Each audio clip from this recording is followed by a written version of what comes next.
бир карасам маке бир жерде угуп жүрөт да уланчы. Сага окшош бир да жылдыз таппадым депчи. Майрамбек Усманов Карегиңдин жакшы кылып жамгырдын, Шайлыбек Дүйшеевдин чыгармасы да. Сөзү Шайлыбек Дүйшеев жазып. Жаш кезинде, лицей кезинде аябай бир кызга ашык болуптур да, студент кезиндечи. Шайлыбек Дүйшеевпи? Шайлыбек Дүйшеев аябай ашык болуп, жакшы көрүп. Анан сүйүүсүн арнайт да. Мен сени жакшы көрүп калдым. Эми орусча ашык кыз дейт да, аябай татынагай красавица. Анан айылдык жигит келген ат башынан келип анан тиги кыз сүйүп калат да. Анан мен сени сүйөм десе, айткан турбайчы. Шайлообек депчи. Эмне деген турбайбы? Сен өзүңдү көзүдөн карап көрдүң беле депчи. Ушинтиптир да. Мурдуң чоң дептир. Өзү айтып калып, өзүм мурдуң чоңуна карабай, өңдүсүнүн жоктугуна карабай кыздардын эң өңдү түстүүсүн жасап ичелем депчи. Дөрүстө бак жоң эле калышман алды. Ал анысы да иштерсе эмес. Антип да айтыптыр. Анан бир тур сен танка тепсеп кеткен дептир да. Сен танка тепсеп кеткен дептир да. Кызбы? Дүйшеевсиби? Атып эле сыныптарда бар. Кийин канча бир убакыт өткөндөн кийин филармонияда 50 жылдык юбилейм бар эт да. Ошондо бир кучак толуу букет гүлдү көтөрүп анан бир жаркылдап, тыпылдап аял келаттыр дейт да. Букет сунуп анан кийин. Ошончо жылдан кийин жооп болуп. Көрсө ошончо жылдан кийин тиги кызды деле, аялды деле танка тепсеп кетти дейт да.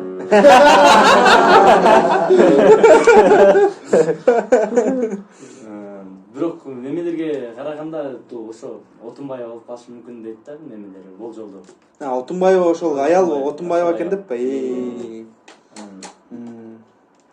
Ошо Отунбаевага арналган ыры болот азыр? Примерно, Примерно болушу мүмкүн, ага.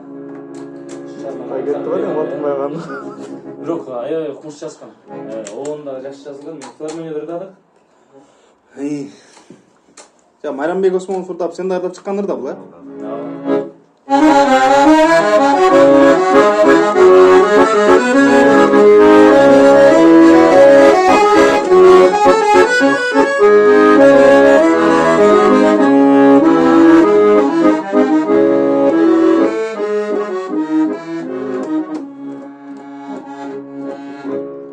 Karigimdi şaşırıp çağırdım, kanca güttüm arasından aycılarım. Akşam zildi zanlarında bir senda, aralarım gönüllerim bazarlarım.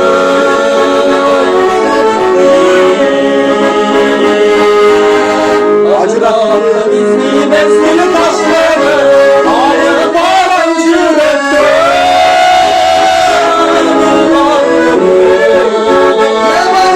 Ben baktım dolabıma, ben geldim, sen özünü sessin boğulma.